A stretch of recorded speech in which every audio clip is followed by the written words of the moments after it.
ฝนตกวันนี้ฝนตกแต่เช้าเลยอ่ะภาษาฟังไม่รู้เรื่องหรอกเป็นไงก็เกินไก่ต้มน้ำปลาไก่บางว่าไก่ทำไมได้หรือ เอาไปให้แม่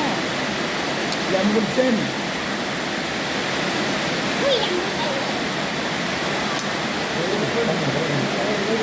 มาเด้อ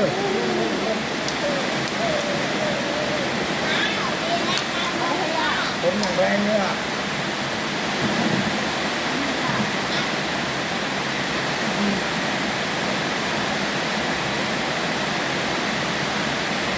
กินลูกสาวทำเด้อ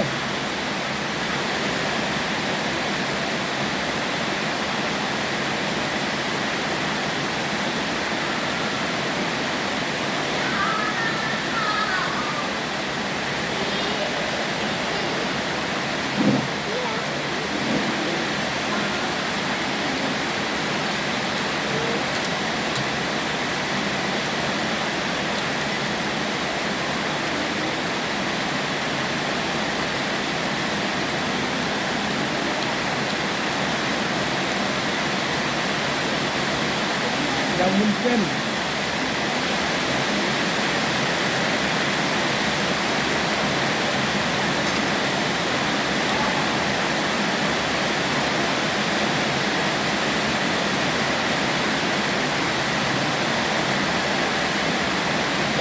มาเด้อ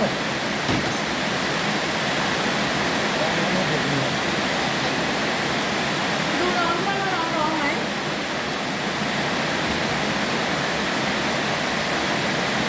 ร้อง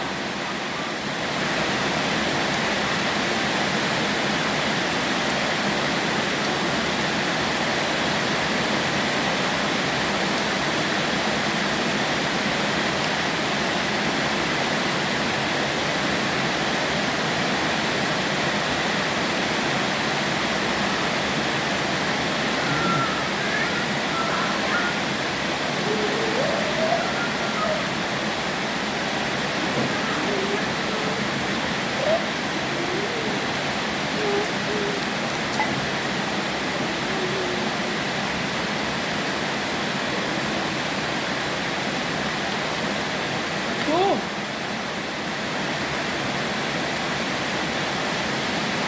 ฝนตกแต่เช้าอ่ะ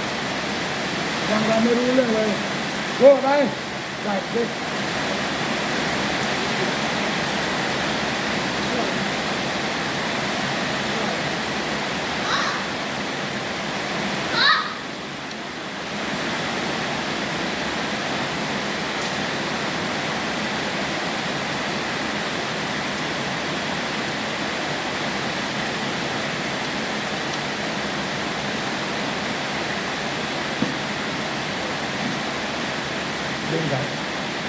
ดึงกันลง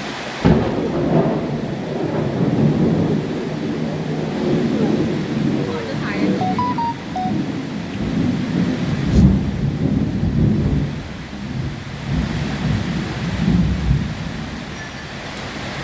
ไอ้บอลนี่ไม่ได้บอลนี่กลัว จะกินข้าว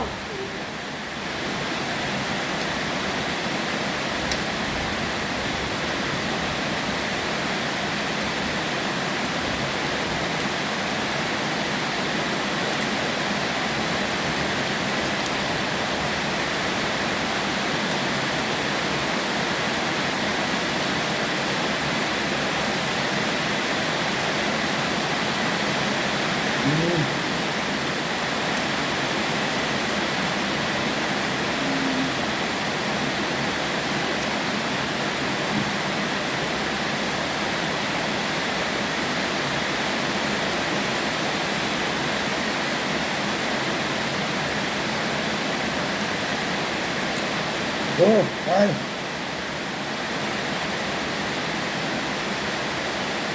โก้ไป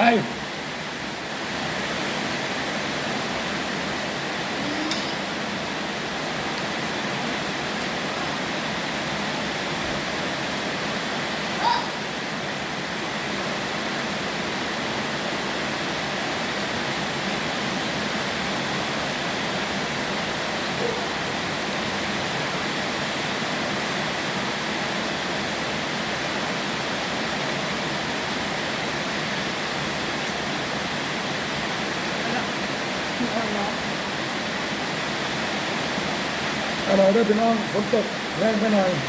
แล้วก็ได้ยินขอบคุณขอบคุณ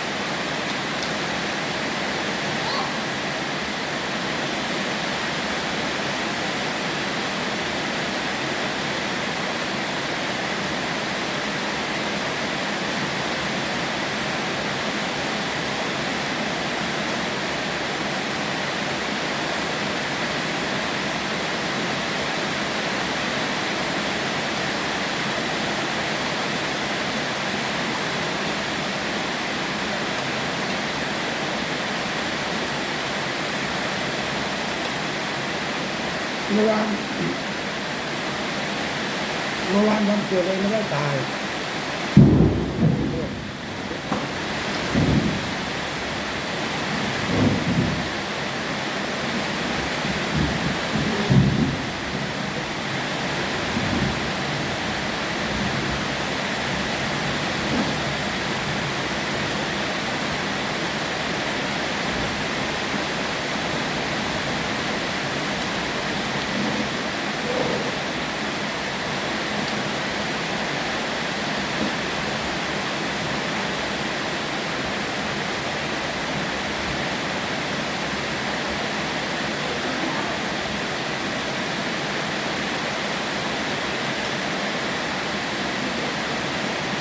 เป็นไร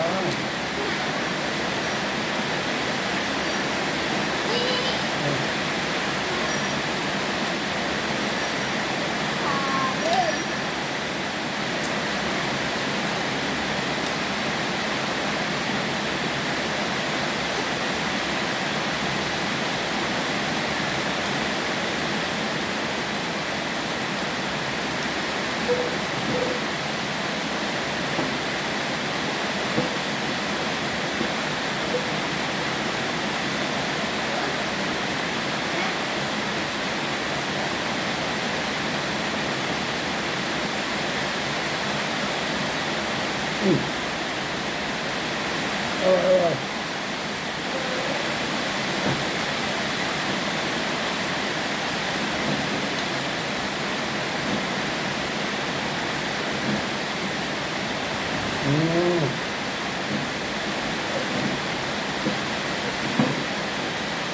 ต้องดีด้วยใช้มือใช้ช้อนเลยครับ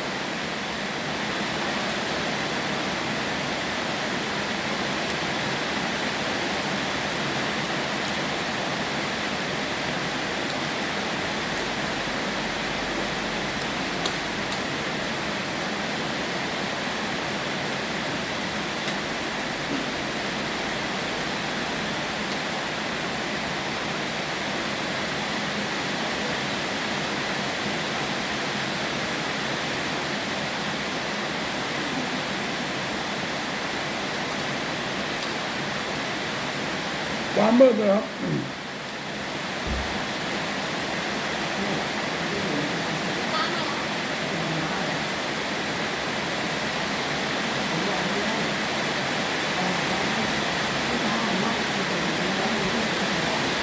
โอ้ผมว่าหนักมากเลยกินไม่กันได้ก่อนนะครับเดี๋ยวเจอกันใหม่คลิปหน้าครับอย่าลืมกดไลค์กดแชร์กดติดตามนะครับ